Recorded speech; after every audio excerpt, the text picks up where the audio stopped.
Look, I'm unstoppable. Forget your defense, nothing but an obstacle. Run it back, switch it up, call it audible.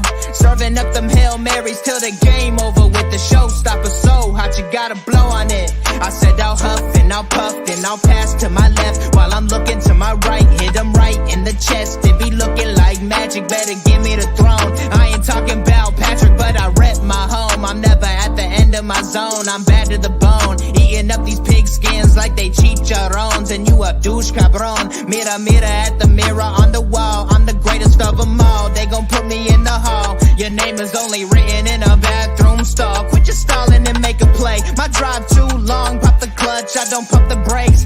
I know what it takes to gain the muscle, get rugged. These butterfingers be fumbling. Squash the scrimmage and rub it in Robitussin. How I give them concussion. They see in double, they rushing it. Hey everybody, welcome to the Texas Fan Battle. And I know y'all surprised because I'm hosting tonight. My first time hosting, so bear with me. Let me introduce you to my trio. I got my boy Matthew Briggs, A1 since day one. I got my other boy. In Crenshaw, we trust. Hey, let me make it, man. I got my other boy, Mr. VT, Brown Chubby Bear over here. What's up? We got a special guest at the house, man. I mean, we got the man, the myth, the legend from Houston Football Show with Aaron Wilson. We got Mr. Jason Brady. Say what's up to the folks. Hey, I appreciate you guys having me on. You had me looking around for a second with the lead in there. I appreciate the build-up. Hey, it's all good, man. I mean, like VT said earlier, man, been reading your stuff. I mean, I've been listening to you for years and years and years, man. Like your takes are so great. I mean, like your takes are spot on, man. Like spot on. I like the detail. You break it down, the film work. You're not afraid to say what people are afraid to say. So, I mean, it's an honor. It's a pleasure to talk to you tonight. Hey, man, that's awesome to hear. I appreciate you sharing that. We live during a time, especially with social media, where it's so much more easier to share negative words, negative thoughts, almost like a mob at sometimes. And so you know the old adage, be humble or be humbled. This industry's humbled me. And man, it's always nice to hear words like that because you don't hear them that often in this industry. So to hear you guys say that, you watched my work for a while, you followed it and you appreciate it, man, I salute to you because I appreciate you saying that. Appreciate you. So let's go off into NFL news. Fellas, talk to me about NFL news because I'm lost right now. Well, we got another Tony Busby sighting. It sounds like he's ambulance chasing kind of with the sexual assaults. Alvin Kamara is now being looked into, and I guess a case is being brought up against him. Right now, it's just one woman, but we thought the Deshaun thing was just one woman too, and look what happened there. So, but yeah, Alvin Kamara is not looking good. Yeah, I think you're going to find that once someone builds a name up in an industry that they get popular. Look at Kessler. Kessler supported Tom Brady, Zeke, and Watson. When you're in an industry, your name spreads around, and now the NFL knows who Busby is, and that's good. You're going to see that in the future. I don't think that's going to end anytime soon. And frankly, nor should it. So I'm okay with it. I'll allow it. Jason, what do you think? No, I think you'll hit the nail on the head. Like as BT was saying there as well, that Busby's going to have his name out there. I mean, you're talking about a case with Deshaun Watson that just started out here in Houston, grew sports case for the most part early on, but then it's took on another life of its own. And so you have people following across the world. And I don't think that's hyperbole there. So it's free advertising for Busby. And I think it's something he's going to take advantage of. So anyone across the country that has a contact in a negative site, especially maybe in a sexual manner, or maybe not, but they'll know that name Tony Busby is a guy that's going to be willing to represent, and because of how vocal he was and how he was out on social media, I think it was a marketing campaign throughout. And that's not to take a shot at Tony Busby. I just think he took advantage of the free advertisement, as most people would in that case. Oh, for sure. For sure. Agreed. Well, let's move on. Fellas, what else you have in the NFL news? I guess we could talk about the man that a lot of people thought that wasn't going to play in the league, but he showed that he could play in the league. And today he's retired, Shaquille Griffin. I'm going to start with you, Jason. What did you think about the guy, especially remember the Texans reached out to him to play, and Right. I guess he shot us down. So what did you think about him? Man, I hate to see him not in the league because it's just such an inspirational story. I'm 43 years old, and I can tell you, like, I think back to all the baseball play. I was a big baseball fan when I was Jim Abbott. Yeah, there you go. You hit the nail on the head. I mean, just Jim Abbott, just as a kid, I wasn't even, an Angels fan, but just watching him, it just motivates you. And as a kid that plays sports and has always been super competitive about everything, I'm like, man, watching this man at the highest level with every excuse that he could use and still go out there and make it at a professional level, I have no excuses. I mean, that's got me out there at like 10 o'clock at the night in the rain shooting free throws, because basketball is my first love as far as playing, but baseball was my first love as far as a fan when I was younger. Yeah, same here. Okay, let me go to the space legend, Mr. VT. What do you think about it? So, anytime you have someone that can make it like he did, I mean, there's only 1% of dudes that want to play football that can actually get it in. Never mind someone that has a disability and then can actually not just make the NFL but thrive in it and succeed. I think that's just amazing, and we can all be inspired by that. I mean, not to get a little emotional, but we all have issues in our life, and we all say, if this only happened, my life would have been better and this or that. I mean, this dude just didn't care about any of the issues that he had, and he went out, he got it. He made it. He made his life what he wanted it to be. I think we can all get inspired by him. I mean, I'm glad that he played in the NFL. I think it was 4 years that he played in, right? So, good career. Mr. Matt? Yeah, I agree. The only thing I kind of hate that he went to the Seahawks his rookie year, because that when he went, that whole defense was just stacked. So I don't think he had really a chance to show his ability. Yeah, I think if he went somewhere else, he probably would have got a starting job or a rotational job. So I think going to the Seahawks, I know he wanted to be with his brother, but I think going to the Seahawks hurt him. I just wish he had more of a chance to show. Because I thought he was a very underrated player. I just don't think a lot of people gave him the chance. I know we wanted him and he said no, but like everybody else said, you just got to admire his his technicity. He was all in, and you gotta love a player for that. Agreed. All right, so moving on, we're going to beat this dead horse again. I know. Hopefully, this is the last time we have to talk about it until the Cleveland game. Yeah, hopefully it's the last time, but we got to talk about it. It finally came out. Deshaun, 11 games, $5 million fine. I'm going to start with you, Mr. VT. What do you think about it? Well, frankly, I had really believed that they would have given him a year or so. From a PR perspective, if we go back just for a moment, the entire reason why the disciplinary process even exists is because of a PR issue. Let's stop thinking the NFL needs to be moral. They have a disciplinary process in order to make sure that when people off the field do bad things, it doesn't affect their revenue, right? We've seen like when certain bad things happen, jersey sales are light, tickets aren't bought as much, people aren't watching as much. So there had to be some sort of process where people felt like they could enjoy something even if someone did something wrong off the field. So it would make sense for Deshaun Watson to be kept off the field for a year, because you're going to have 6 games now where people are going to be talking about Deshaun Watson, him coming back, and whether he should or should not have. So I think there was a major issue. I don't think that was the right thing for the NFL to do from a PR perspective. Never mind the moral perspective. 47% of the NFL are now women. If you don't think they're not going to make an issue of this and be hesitant about purchasing merchandise, you got another thing wrong. And additionally, the NFL is trying to close a $3 billion deal on Disney. And we all know and we've seen what Disney has done to stop different deals because of an individual that ruins their reputation. So to me, I actually think the NFL made a mistake in their own best interest, never mind my own moral beliefs, but in their best interest, I think they actually made a big mistake. Hit the nail on the coffin. Mr. Briggs, talk to me.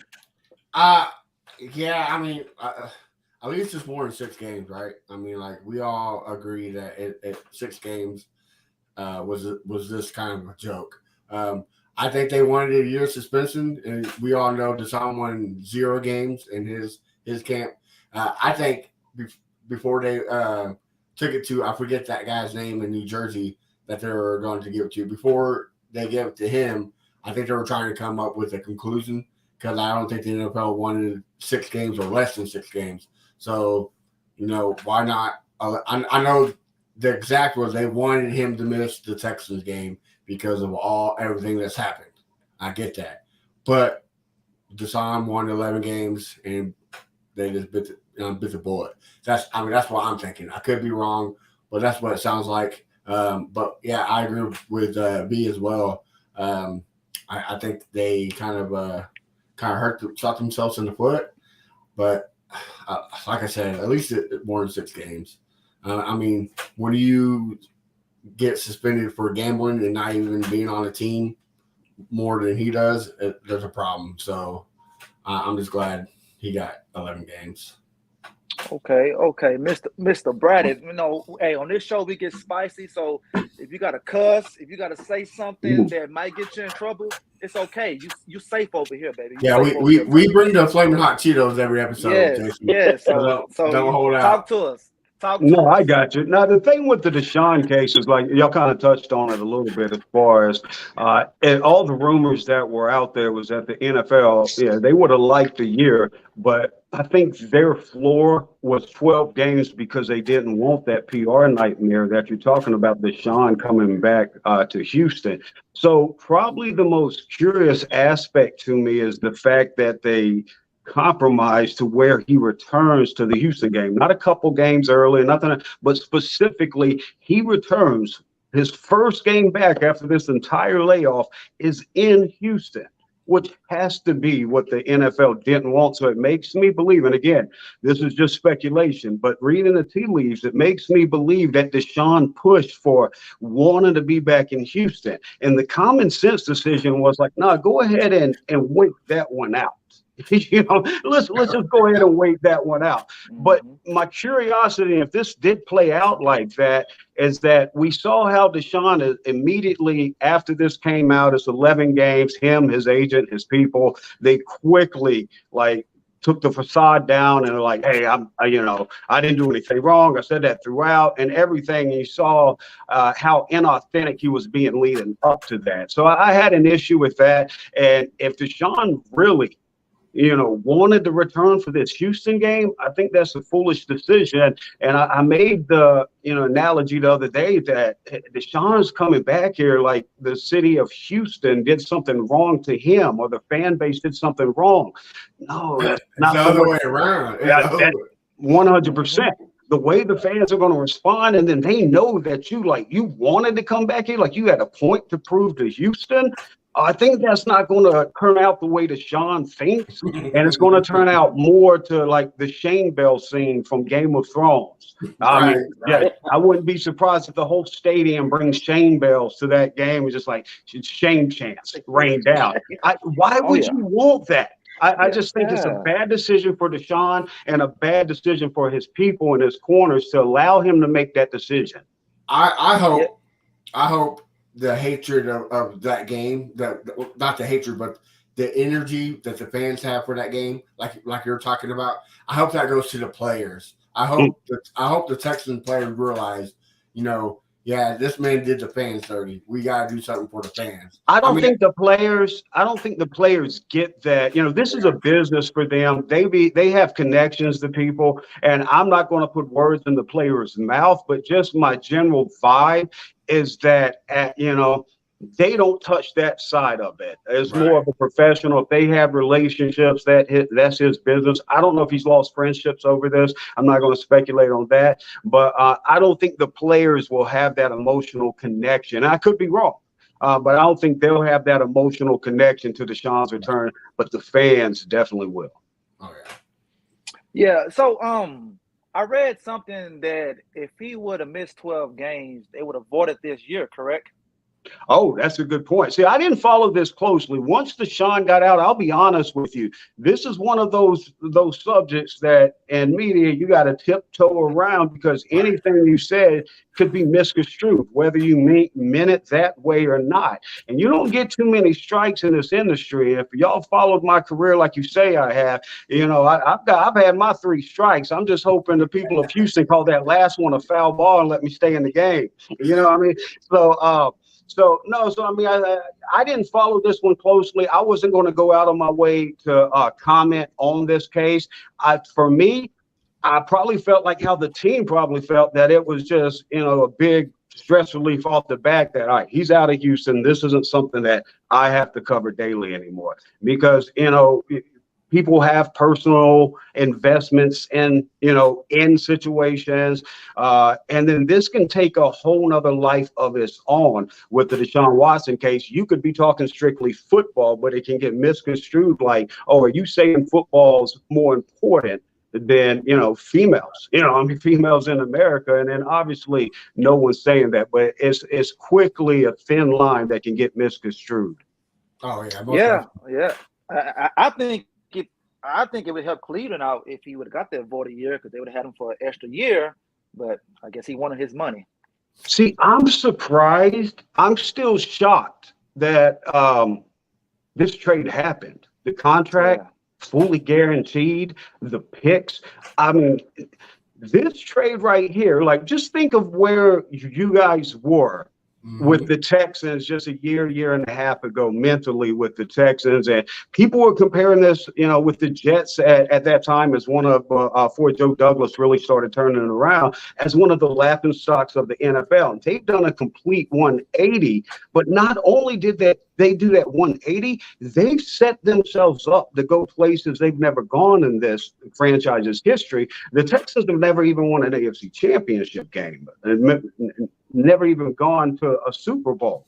And so they're set up with this capital, and with what Deshaun was facing, for Nick Caserio to get that deal, I thought I was going to wake up the next day, drive down Kirby, and see a statue for Caserio. And then what he's doing with these picks now, I mean, you might as well change the team name. I think most Texans here in the state will agree and be okay with if you change it to the Houston Caserios. I'm on board with it. I mean, he is killing it. Well, we're all used to getting fleeced in trades. Like, we are the losers of the trades. I mean, let's be honest. 100%.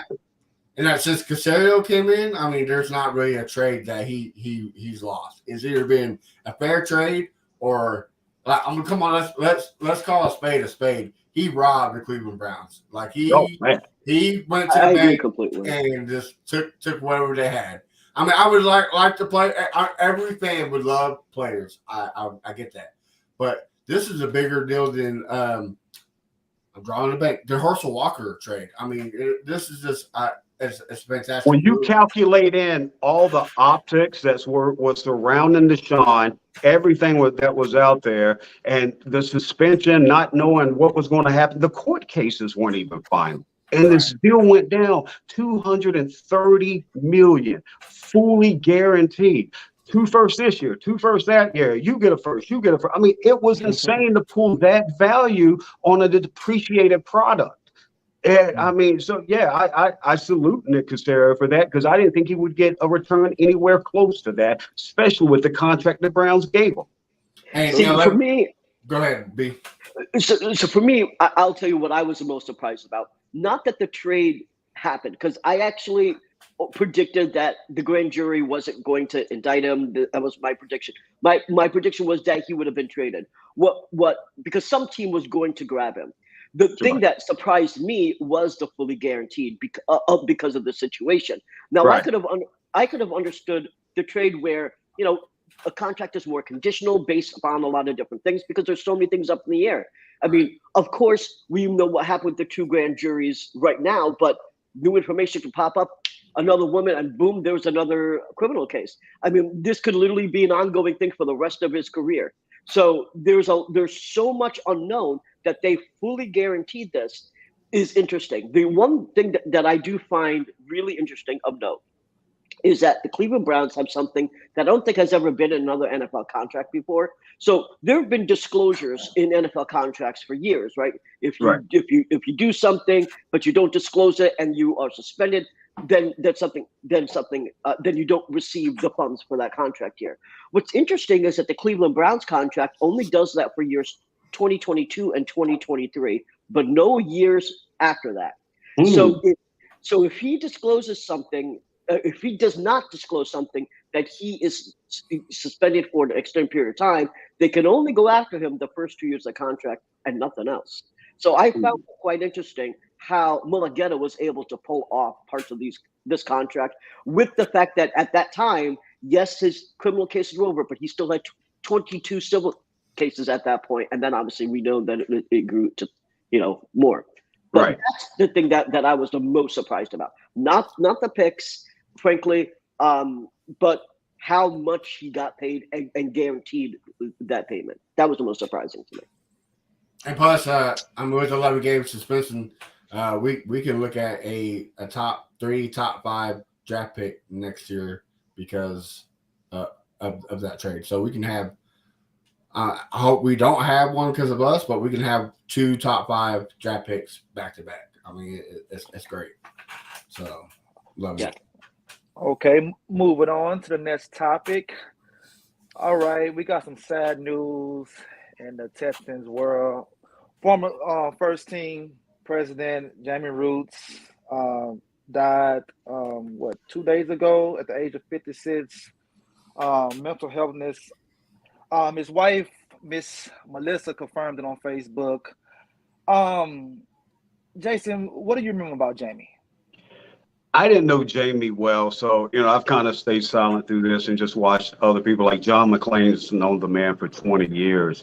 Cal McNair and his wife Hannah came out there the day of the practice following the news, and they had a sincere, short message for Jamie. You can tell it meant a lot to the organization. Me, over the years, we've only come into passing a few times and had a couple conversations.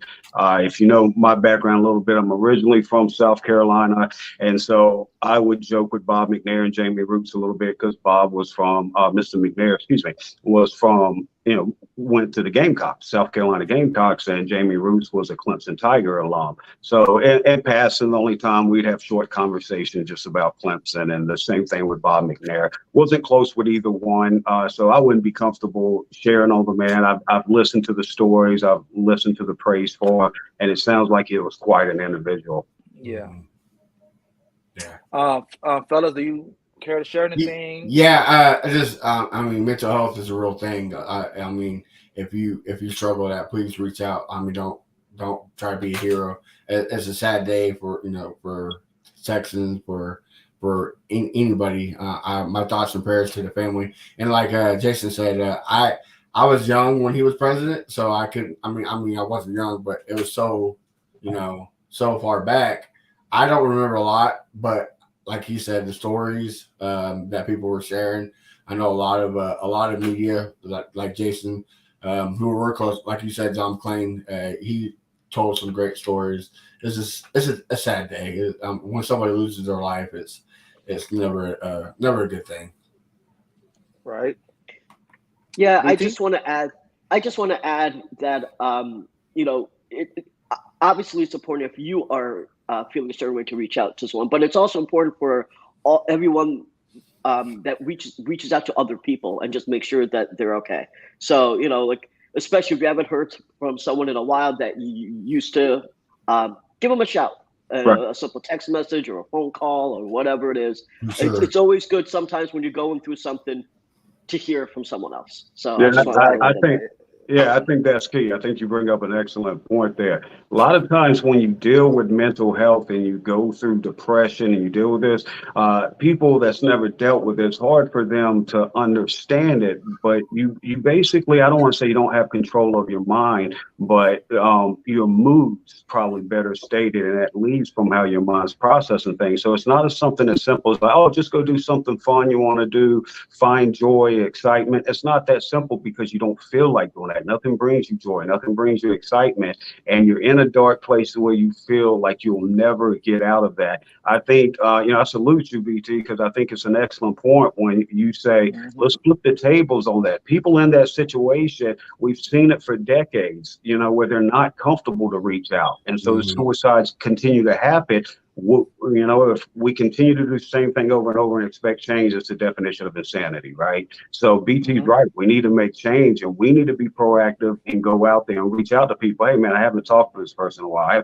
It goes a long way. I'll tell you that personally. It goes an extremely long way, especially with everything on the back of COVID. We've all noticed how people's personalities change. Some have become a little bit more closed off. And I think one of your apologies for forgetting, but at the beginning, say you never know what somebody's going through. And I think that's the truest word. So if we just have a little bit more empathy and grace and like, man, everything I'm dealing with, this man or woman's probably going through it as well too. So let me just have grace. The road rage since we came out of lockdown and COVID, especially in Houston, has been 100% insane. How do we stop it? Well, when we're involved, man, again, give them grace. Just like, all right, no accident happened. Let me slow down a little bit. So we don't need to be bullish and get back out. Let me tell you, I've matured over the last couple of years because I've had to be humbled. I've matured at an old age to where I just realized things, and a lot of mistakes I made, I always blamed everyone else. And I looked around the world and saw everybody was becoming a victim. And I said, no. And I changed my lens and looked at it. Hey, each one of these situations, I could have done something differently and handle the difference. So don't give somebody else your happiness. But I'm getting a little bit off track here. But I just want to say BT brought up an excellent point. Let's reach out, let's be proactive, and let's take care of people, especially off the back of lockdown, because we know how much it affected each one of us. Everybody not trying to borrow money when you reach out to you, man. Answer the phone, man. Golly. Right. Man, all right. So let's get to that being said. That being said, the Cash App is open. Cash App, Zelle, we take it all. But all right, so let's get to while we're here. Let's talk about the second preseason game, Texans versus the Rams. Texans win 24-20. It was a slow start, especially from Mills. I wasn't expecting him to play as much as he did, but he played pretty, pretty long. Defense, once again, lights out, playing great, getting sacks, getting to the quarterback. But I'm not going to go too much into it because I want to hear what you guys got to say. I'm going to start off with Matt, man. Talk to me. What did you think about the game, man? Yeah, as a fan, you got to be upset with how it started. I mean, let's be honest. It was slow. The play calling, to me, everybody wants to blame this game, blame Mills, how slow it started. The way he's looking, everybody wants to blame Mills. To me, I think it's the play calling. The play calling is looking really, really vanilla at the moment, and I can see why. It's preseason. Let's just get people in the let's get the movement going. Let's not do nothing wild. Let's save that for the season. I can see that. I hope that's what it is. I'm not saying that it is, but I can see that come from. Yeah. It could be by design, right? Lovie Smith's been here for years. I mean, he has a couple tricks up his sleeve. He's old school. He could do something like that. So, I mean, Mills looked good to me. I mean, yeah, like I said, he didn't have a lot of big throws, but the big throws he did, like that dime to Philip Dorsett. Yes. Yeah. I mean, everybody's saying that his arm his deep throw accuracy is off. I don't think so. I think it's that, like I said, look at that dime. I mean, it was a beautiful pass. But he did hesitate. He did. Yeah, but again, people need to realize he's a second-year quarterback. And again, that's what this whole kind of vanilla play calling is going to help him get those cobwebs out, get that hesitation out. But this game against the Niners, they got to open this playbook. They got to let the second half Mills of last year loose. They got to let the NFL Mills. We need the up-tempo Mills. Yes, let the NFL knows which Mills we have. Let's stop playing and let's see. If it's the Mills that we've been seeing, then we're screwed and we're going to have a bad season. But I don't believe that. But like you said about the defense, I love it, man. We didn't see it last year. We didn't see the pass rush. We didn't see the pressure. You're seeing it this year. I mean, in this preseason, the guys just getting after quarterback. I mean, it's preseason. Everybody knows that, but it's good to see. So I'm excited for the defense. I hope Christian Harris gets some playing time. That's a little worrying that he's still out, but I'm excited for the defense. The only thing that really Pierce didn't have no carries, so I'm hoping that they're saving him for the season. And I'm not a big fan of Mack or what's the guy we got from the Broncos? No, for the Broncos. Oh, Ross Freeman. Yes, he needs to be first bust trick out of here. Like he should have been cut yesterday. So, but other than that, yeah, I'm liking what I see. I mean, it's a totally different team. I'm not totally different team from last year, but like Jason said, a better coach. Not just that, but like Jason said, that cloud of Deshaun was holding us down, and now that cloud is gone. You kind of can see it with the coaching staff, with the players. That it's a new day, and like I'm not saying we're going to the Super Bowl or anything, but look what happened to the Bengals last year. They said, "Hey, it's a new day," and they went all the way to the Super Bowl. So I'm just saying, don't sleep on the Texans. Okay. Jason, I'm going to go to you, but let me ask you a question before you speak. How did you feel about the Dameon Pierce not getting a carry last Saturday? I think it's smart. Texans been given a blessing here. Dameon Pierce at Florida, they barely used him. I don't know why, but the kid was a stud. Go watch him against Georgia. Georgia had so much NFL talent on that defense. You know, we were joking around calling them the 33rd defense in the NFL last year because it got that much NFL talent on it. Didn't matter to Dameon Pierce. Some running backs can take what's there. Some can get you a little bit more after it. Some can create, Dameon Pierce can create. He's got vision. He's got burst. He's got contact balance. He's always falling forward. So he's going to limit those negative carries. Like the Texans were one of the worst in the league last year, only getting, I believe it's 1.6 yards for their running backs before contact. Comparing that, top was the Eagles, almost double that amount at 2.9. So, I mean, that's a little bit more advantageous for the Eagles backs than the Texans back. But so if you don't have that runway, you need somebody who can create. And we've already seen on just 5 carries, 11 snaps in the preseason. We've already seen that this guy's legit. 9.8 yard per carry. I mean, that's crazy. That's who he is, and it's not a fluke. And so I think it's wise. Don't put any more mileage on him. I wouldn't put a ton. I know fantasy owners are going to get, people that have him rostered in fantasy. I know they're going to get a little frustrated this year if he's not getting 60, 70, 80% of the work. But the Texans aren't playing for a championship this year. I don't believe they're going to the playoffs. So I'm not putting those mileage on them. You want Dameon Pierce to last 5+ years as a running back for the Texans. You want that extra type of usage out of the back. You've been blessed to get this guy in the 4th round on a rookie contract, and he's your starter day one. And so, whether they play Pierce this week or not is not a big deal to me. I would like to see him get a couple with Davis Mills in the starting lineup so they can build chemistry before week 1. But if they don't, I understand not putting them at risk. You've already seen enough on them. You know who your top guy is there.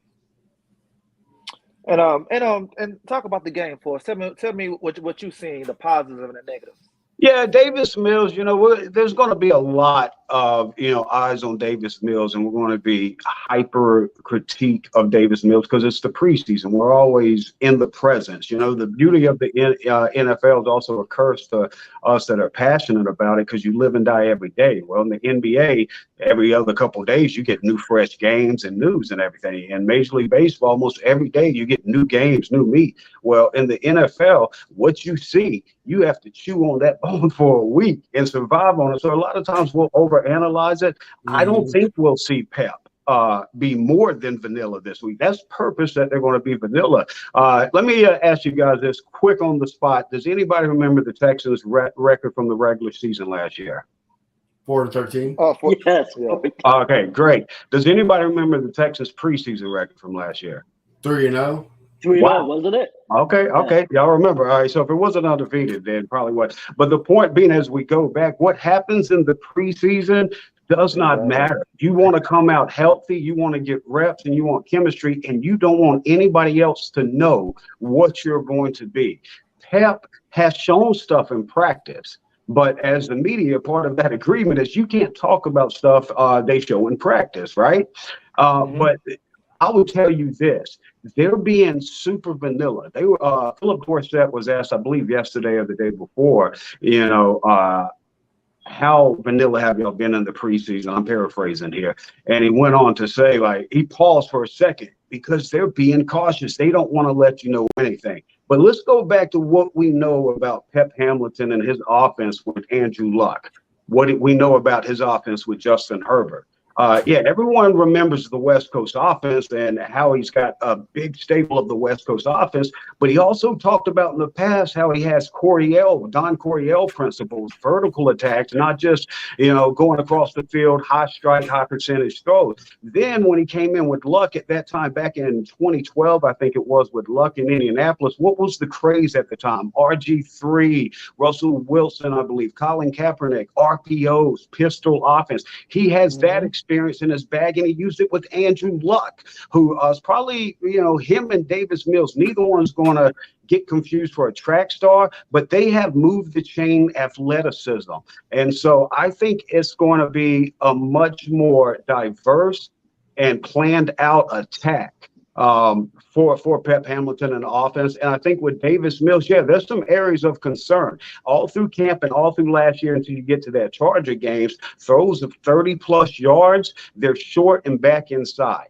That Chargers game, you start showing a little bit of growth in camp. We've seen the same thing we've seen from the Florida season start of the season before that Chargers game last year. Short and inside, consistently, so much so you can't help but notice it. So he does have to show that growth there. But and he also struggled to the left in the middle of the field last year, where he was one of the top 10 quarterbacks going to the right side.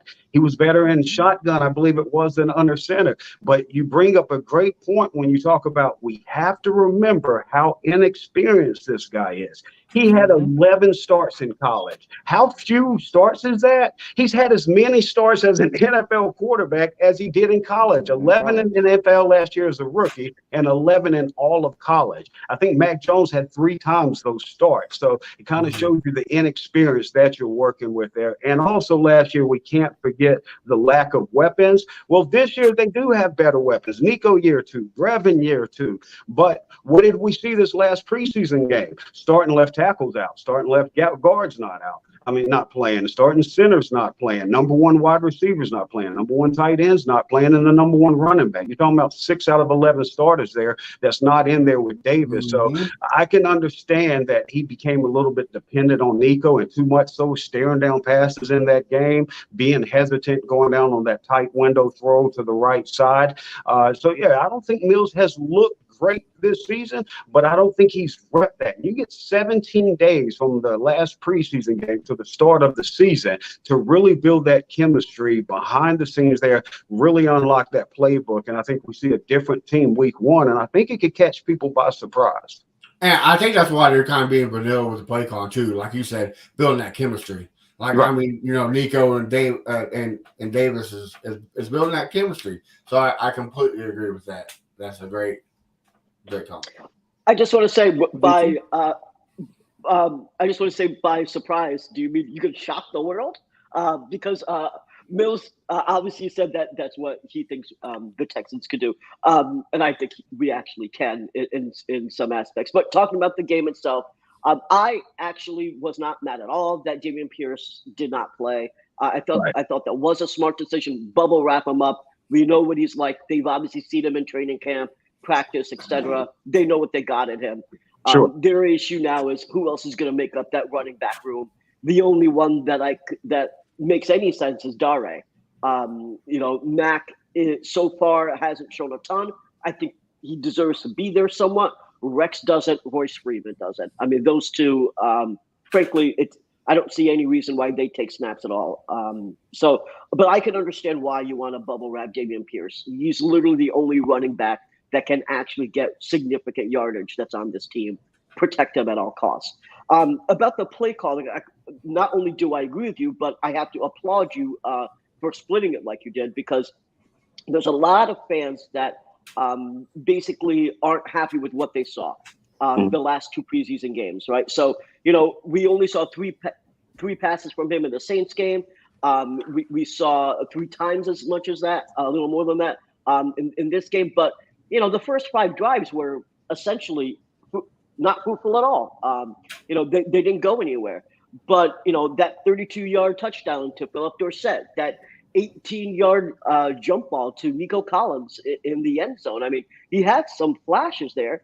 But he also had some issues that weren't necessarily his, right? Moore had some drops. I was pretty much thinking Chris Moore would be that slot receiver, but after seeing him, basically having those drops not be consistent, now I have to think that it goes back up to Dorsett winning that slot position.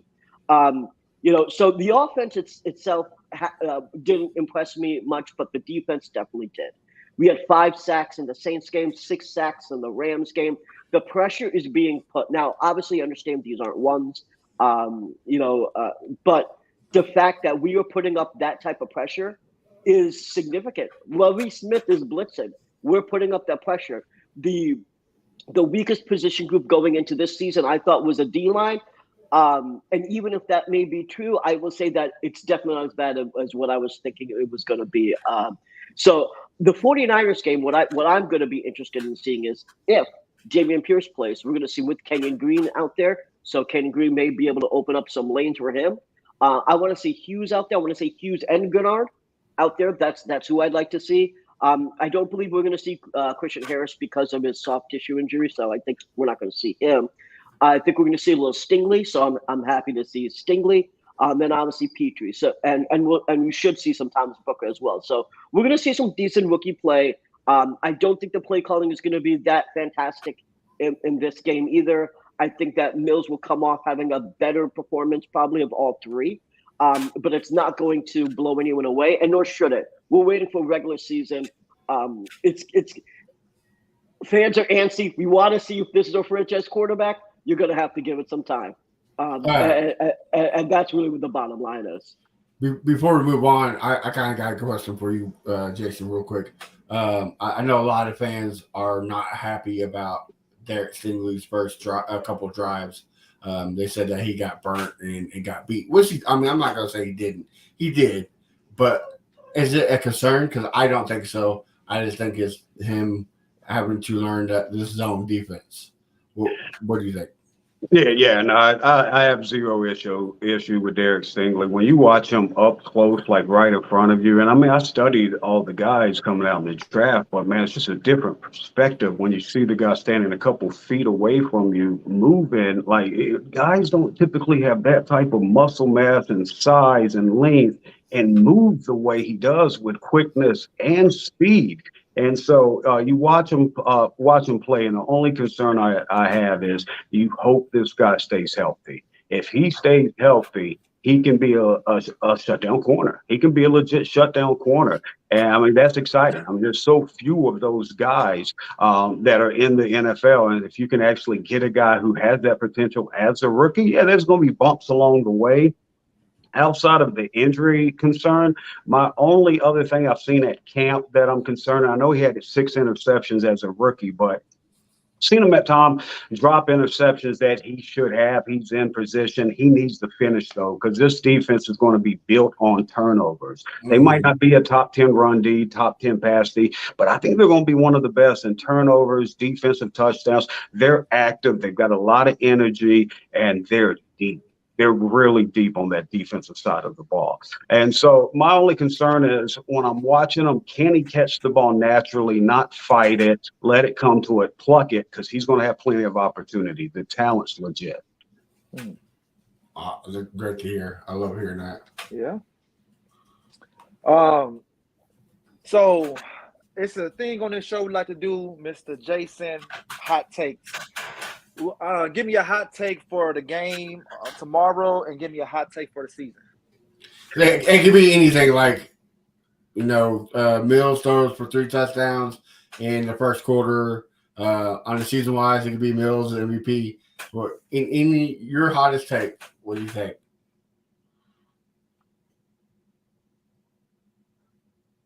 Is it there? I think he just froze for a second. And so I'll start with that because I think we're going to see. We lost you for a second. Can you start over for us? Yeah, no worries. I'll give you 2 right off the top that I can think of. I think the Texans may surprise and keep 10 defensive linemen. I talked about a week or so ago. It's kind of really caught fire now that I don't think Ross Blacklock makes the final 53. The new wrinkle to that, I thought he might be traded or cut. The new wrinkle to that, they said he's not playing this game. He's been out with an injury this week.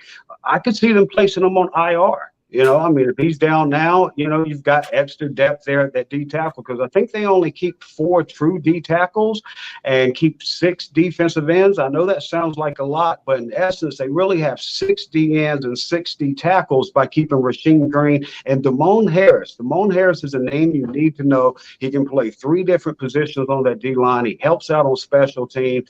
His technique, he's always coming high motor. I put him on my last practice squad. My next change, I'm going to have him on it with the Texans keeping 10 players. And Ross Blacklock, I don't think he makes it. Max Sharping, I don't think he makes it as well. Another former second-round pick. And then the guy that really caught my eye over the last week, especially in this past game, special teams monster. And I'm never big on fullback. This guy caught my eye. And I think, I told people, don't be surprised when Andy Janovich gets cut. And then we saw the Janovich cut, and then it came down to Paul Quesenberry, Troy Hairston. I think Troy Hairston, the undrafted free agent rookie, gets this starting fullback position. Now, one caveat, I can understand them using that 16-man practice squad as extra depth and keeping Paul Quesenberry and put Hairston on there. But if we're talking about who I think's the best player right now, I think it's the rookie, Troy Hairston, at fullback. All right. Okay. Hey, I like it. And what's your hot take for the entire season? Like for the record, touchdowns, yards, whatever you think. Whatever you think. It could be like Mills wins MVP. What are you? One hot take. What do you think it's going to be? I think, and I know we're starting to get high on Nico Collins, what he's showing in camp, and Dameon Pierce, the cat's out of the bag on how talented he is. So let's go away from the mainstream ones and that we're hearing. I think Jonathan Grenard has the potential. If you tell me he plays 17 games, I think his floor is 12 sacks, but I think he's probably around that 15 sack season. And that's elite territory as edge players. Mm-hmm. Jonathan Grenard has come back in great shape. He's active. He's got those JJ pass defense at the line. So I wouldn't be surprised if he has 15 sacks and 10 pass defense because he's going to bat a lot of balls down. He's very active. They're creative in how they drop him back to the middle of the D from the DN spot and gets his arms up in the lane. Jonathan Grenard's a legit monster. People will say, oh, we look at this Texans team and we don't see stars. I see a couple potential ones, but if you want guys, I think it's legit stars right now. Dameon Pierce has to show it in NFL games. We can't say he's a star. Derek Stingley, Jalen Petrie, we can't say they're stars. Jonathan Grenard is a legit star. And Laramie Tunsil if Laramie Tunsil's skill set was at quarterback, they would be talking every week about being one of the greatest. They'd be talking about him being a Hall of Famer. That's who Laramie Tunsil is. When he came out of Ole Miss, it's football porn. If you like scouting, go watch Texas A&M Myles Garrett against Ole Miss Laramie Tunsil. And Tunsil at that time is still against one of the most elite college pass rushers, was so effortless. In 15 years of evaluating prospects. Oh, fuck. Yeah. It was perfect up until that last second. Howdy tidy. We're gonna give him a second here. While we wait for him, I'll tell you my hot take for the game. Yeah. I think Davis Mills has, for the whole game, he has 3 touchdowns. 3? Okay. Yes, 3 touchdowns. Okay. I mean, he had 2. Yeah, because he's gonna against play Rams. longer. Yeah. He had 2 against the Rams, but I think he has 3 touchdowns and 0 interceptions. Okay. VT, what you think? So the first hot take that I had was that Mills was going to throw for 40 yards. That didn't happen in the Saints game. Then I doubled down on it and said that I said, all right, 35 to 40, Mills would do it in the Rams game. Now, he threw a 32-yard reception, so I'll give myself just a little bit of credit there. But my hot take for the 49ers game is that we will see Mills with, I'm going to say more than touchdowns. I'm going to say that we are going to see a lot more throwing. Basically, we're going to see not just so many checkdowns and so forth. We're going to see a little more. The play calling still isn't going to be crazy, but we are going to see more deep throws from Mills. And So basically, we're gonna see what the fans been asking for in the spaces on a Twitter timeline and everything. I can see that. While we're waiting for Jason to get set back up, we got a couple comments from the group or from Facebook. It's from our sister podcast, the AFC South Fan Battle Podcast. She said, "How does it feel to be the Jaguars of the AFC now?" And Duval. The only thing I gotta say is, how can we beat the Jaguars when we beat the Jaguars? So you're still the Jaguars. Exactly. I mean, guys, I'm back with y'all. I had battery died on me. My apologies. I'm an old 43. Y'all basically dealing with an 80-year-old. Just put it in that perspective. But I've got on the computer and I've got audio for y'all. My apologies. no worries. It's all good. All right. Well, Jason, what we're gonna do now? Is it okay for you? We can ask you a couple of questions. Oh yeah, absolutely. Shoot. Okay, I'm gonna start first. First, how's your health? That's a tricky question. I've had health problems, and so you can't ask me questions like that because I'm overly open. So I'll give you honest answers.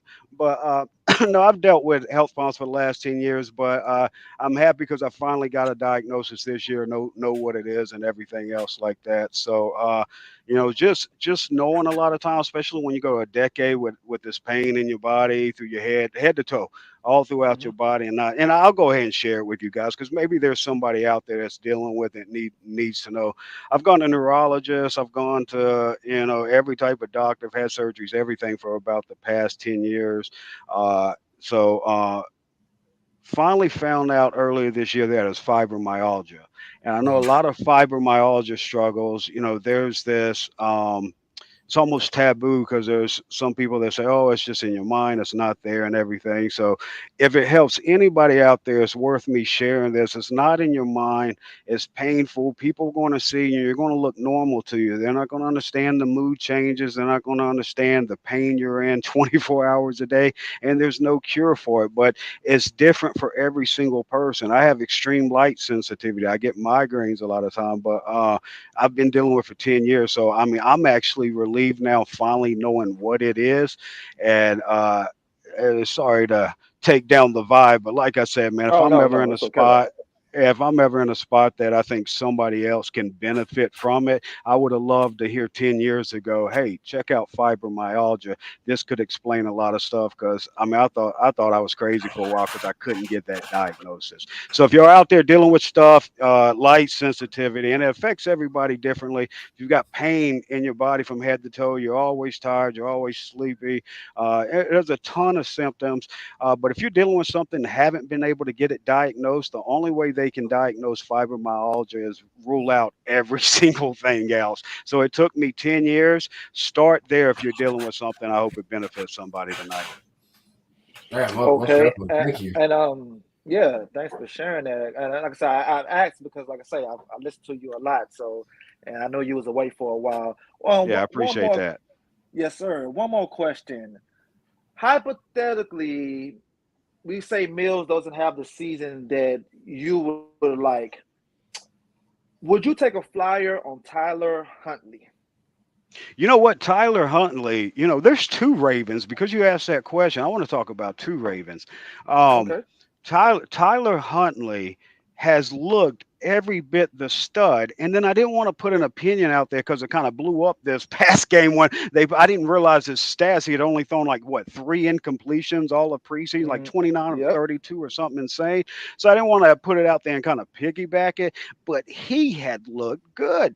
I mean, he Hmm. looked good every single time he touches the field, and I'm like, man, and is it because he's a vet? But then you watch other vets go out there, and I'm like, no, I can't make any excuses for this. This guy's legit. I want to see him get a starting job because I'm intrigued by a skill set. But another guy that I didn't study coming out in the draft, I started real late this year, like you were saying, dealing with a couple things the past year. I took a year off, and I didn't get to study until real late. So I didn't watch Isaiah Likely from Coastal Mm. Carolina, the tight end.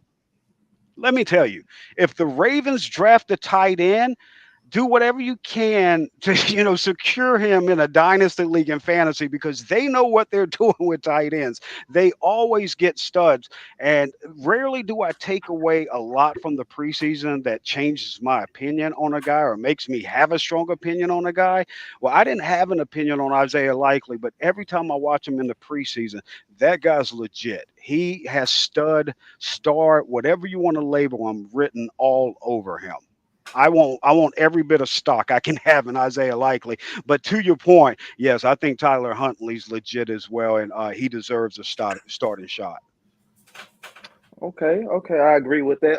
VT, ask your question. All right. So right now, we a lot of fans are trying to debate and we talked a little about this about who's going to make the roster, who's not. I talked a little about that slot position being Dorsett more.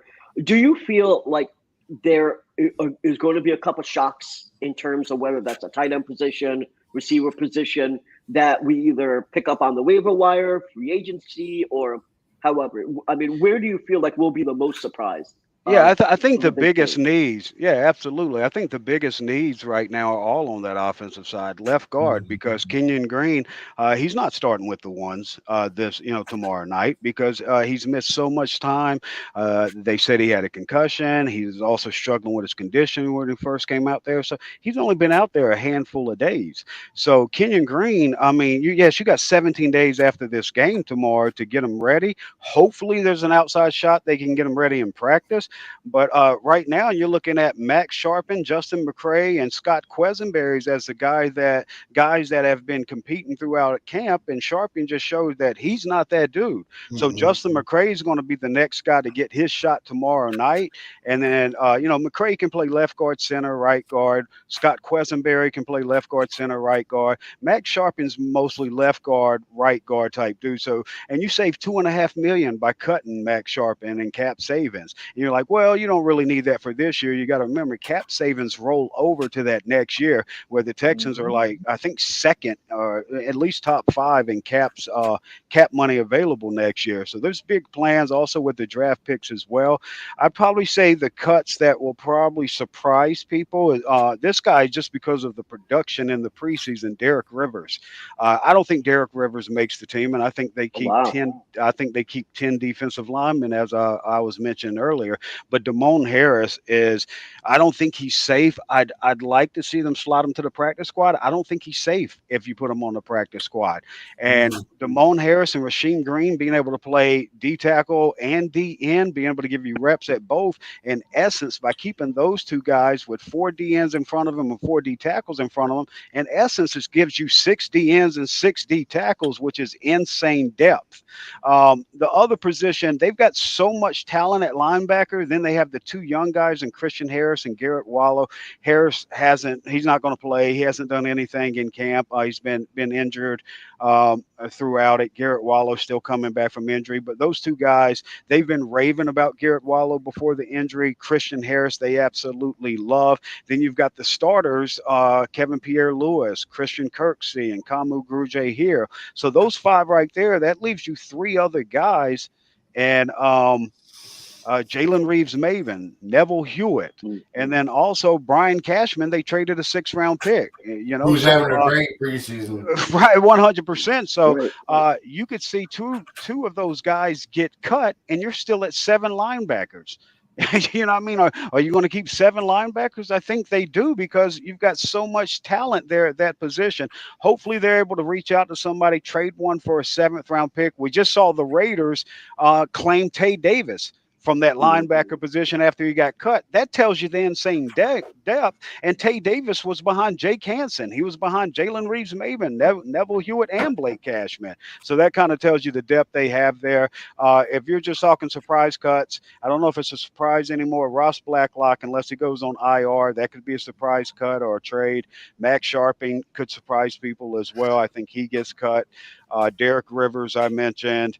Those are probably the biggest one. That wide receiver position, answer your question. You got your top 2 guys, Cooks and Nico. Then you've got 3 guys that are really floating around in that. Philip Dorsett and Chris Moore will kind of be that dual tandem at that 3 spot, that 3rd wide receiver. Chris Conley, even though they've been playing him with the starters a lot, give him a lot of reps there. He's so smart. He's provides you depth at the X, Y, and Z receiver. So that's where his value comes in. So I think they keep those 5 guys, and then they keep 3 receivers on the 2 or 3 receivers on the practice squad, and Connor Weddington, Jalen Camp, and Johnny Johnson.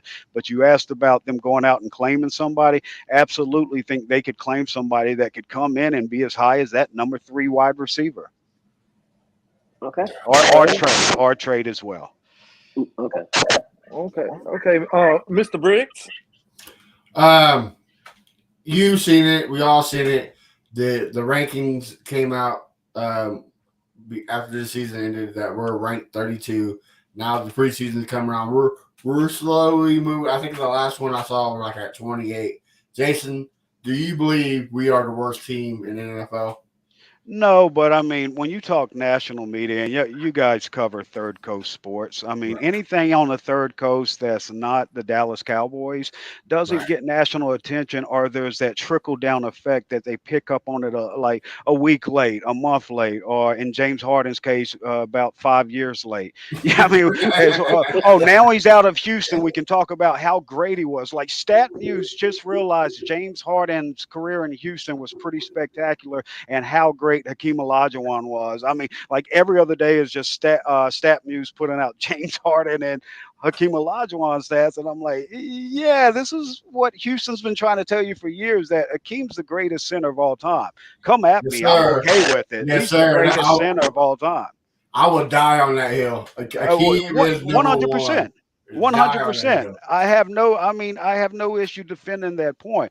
But I'm getting off track though. But bringing it back, to the Texans, to this franchise, and what they're doing, that I think all people around the entire country have heard the loudest noise, which is that this Texans franchise, the DeAndre Hopkins trade, Bill O'Brien, Jack Easterby, let's not run from it. We know what this organization has dealt with over the last couple of years. It hasn't been good. So you've got that trickle-down effect. And there's some catch-up period in the national media, so where they catch up a little bit. But here locally, I don't think you're going to find anybody that covers a team that thinks it's the worst team in the NFL. Seattle is trying to trot out freaking Drew Lock and oh my gosh, Geno Geno Smith. Smith, Geno yeah. Smith. Yeah, I mean Jacoby Brissett starting 11 games. I love the Browns defense. They've got talent everywhere, but Jacoby Brissett is starting 11 games for the Browns. Now they're going to be better than the worst team. But what I'm saying is there's so many other questions at other places. I understand the questions with the Texans, but I think this is more instead of a 2, 3, 4 win team where I think you've got to be at least that's got four's got to be your max win total if you're the worst team in the league. I think the Texans are better than a 4-win team. I think they're where they're at now is 6 to 7 wins. I think they're 6-11, I seven think and we ten all agree this on year. that.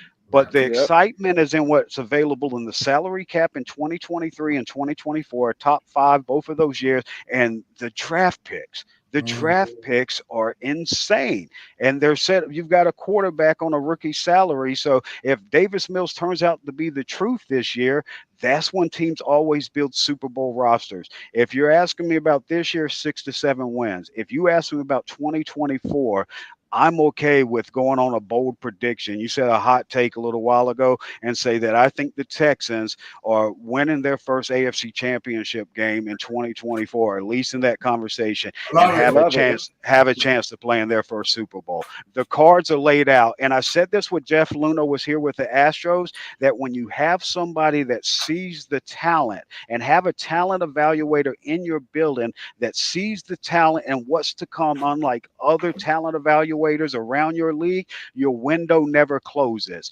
Well, now Caserio sees the talent. I've never had a GM in the NFL that I've fallen so much in alignment with my assessment and then seeing what they pick. I had a second round grade on Davis Mills. They got him in the third. Still, I had a late second round grade on Brevin Jordan. Got him in the fifth. Still, you go through the Damian Pierce pick. Loved it. Christian Harris, second round grade. Loved it. Derek Stingley. Everybody loves Stingley. It's just about the concern. Kenyon Green was my top rated interior guard. So it might not mean anything to anyone else, but for me to have somebody in the city of Houston running that organization that 80% of the time they make evaluation decisions, you're like, damn, that's what I would do. And that's how I feel with Caserio. That's why my opinion is so strong on 2024 with their salary cap, their draft picks, and also Nick Caserio's evaluation. I'm buying. I'm buying Texan stock. So before we end it, so you don't believe that, like this comment said? I know you probably can't see it, but we got a comment. Oh, I can see saying, it. Yeah, look, looking like the Jaguars of the AFC South. I you mean, don't agree, huh? well, I mean, you can't look like the Jaguars because the Jaguars are always going to be the Jaguars. I Thank mean, you, sir. I appreciate that. like you're the Jaguars. Like it's like me saying, "Oh, you're the Texans of the AFC South." Like this, how are you shooting your own self? You're cheddar bobbing yourself. How are you shooting your own self in the foot? You went straight cheddar bob and shot yourself with your own gun. How do you insult your own base?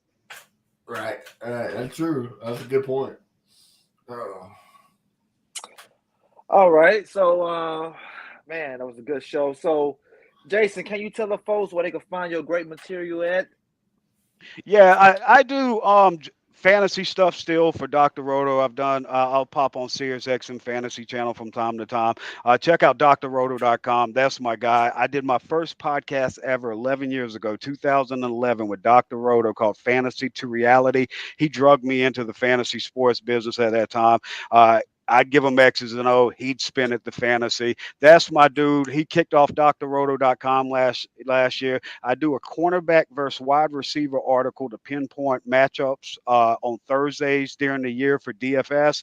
Also do their breaking news over there. So get on their newsletter. As soon as somebody gets injured or something happens in fantasy, you'll get alerted through MailChimp right into your mailbox with my evaluation analysis on how this affects fantasy going forward. And obviously, you got to check out my guy.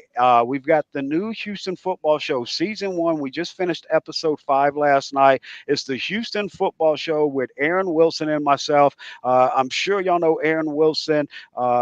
He's now the NFL insider for Pro Football Network, Texans insider for KPRC2 and Sports Talk 790. We do that every Tuesday. It's a year-round once a week Texans podcast where we use my background and scouting and evaluating, or at least learning that from the media's perspective side, and Sports Talk Radio, blending that with Aaron's breaking news and NFL insight. We think we've got something Texans fans really going to like. We're trying to build that base, bring in the audience. So yeah, if you'll follow the show, subscribe to us on all the podcast platforms. We also got it on YouTube. You can see our advertisers. Support our advertisers. If you're interested in advertising with us, it's Houston Football Show at Gmail. We're 80% lower than anything on terrestrial, and we just bring in that money so we can do more on the product and really start building this out. We want to give Texans fans something year round they can't get anywhere else. I don't know anybody else in the nation that's got an NFL and insider for the team in that base. Also with a guy that studied scouting. I studied under John Wooten, former Cowboys exec, and Russ Land, a former NFL scout back in 2009. And I'm going to make mistakes just like anybody else, but I'm going to give you my opinion, trust my eyes, and it's all towards the Texans. And I've also done sports radio for over 10 years in the city of Houston. We blend this and mesh this, and I don't think anybody else has got something like this in the nation. So we're just trying to build that up. So if you're Texans fans, come support us, please, and support the people that advertise and sponsor us so we can continue to provide this to you year round. Most definitely. I've been listening to it. Some good stuff. So. Oh, yeah. And VT, tell the folks where they can find you at. So you can find me on Twitter at Brown Chubby Bear. You can go to Texans Fan Battle. I actually put up an article about 2 days ago now talking about Davis Mills trying to shock the world, some of my opinions on the Rams and my predictions for the 49ers game. So it's a pretty good article, a little in-depth. Check it out, TexansFanBattle.com. And Mr. Matthew Bridges, tell the folks where they can find you at. You can find me at A1 Day One Texans, like always. And like B said, make sure you check out the website. Also, make sure you check out our YouTube. So always good stuff, good sorts. Rewatch this good episode with Jason. Good stuff on there, so check us out. Okay, and then you can find me at Fifth Ward Crenshaw on all social media platforms. Like I say, y'all, my first time hosting. I'm nervous as hell, but I'm trying to hold it down. And you did a good job, brother. And you can find our work at Texas Fan Battle Podcast. Guys, we trying to get out there. We trying to do our thing. Again, appreciate Jason for coming on. Like I said, I've been listening to you since 790s, since ESPN. I mean, like really been listening to you a lot, man. So I really appreciate that. Hey, man, I appreciate that. And I appreciate you guys having me on. No, you did good with your first time hosting, man. Shake the nerves off. It's just a conversation, man. I didn't get training for Sports Talk Radio. It just became a passion of mine. I said, hey, I'm going to just outwork everybody until I get on Sports Talk Radio in the city of Houston. And so I just listened to the other shows around town. I listened to what they did and what I liked and everything else and picked it, slowed down my pace. And at the beginning, I had to tell myself a lot, slow down, casual conversation like we're at the barbershop. But you, man, for your first time, I wouldn't have known if you didn't say anything, man. You killed it, and I appreciate you guys sharing y'all show with me this evening. Yeah, we definitely need to come back on. I couldn't hear you. I'm sorry. I said we definitely need you to come back on. Oh yeah, absolutely. Done deal. Like, do we just become best friends? right. Do y'all want to go to the garage and do some karate? Right. Nah, y'all got me anytime, man. Just hit me up. All right, y'all. So until next week, peace out. Peace out. Go Texans.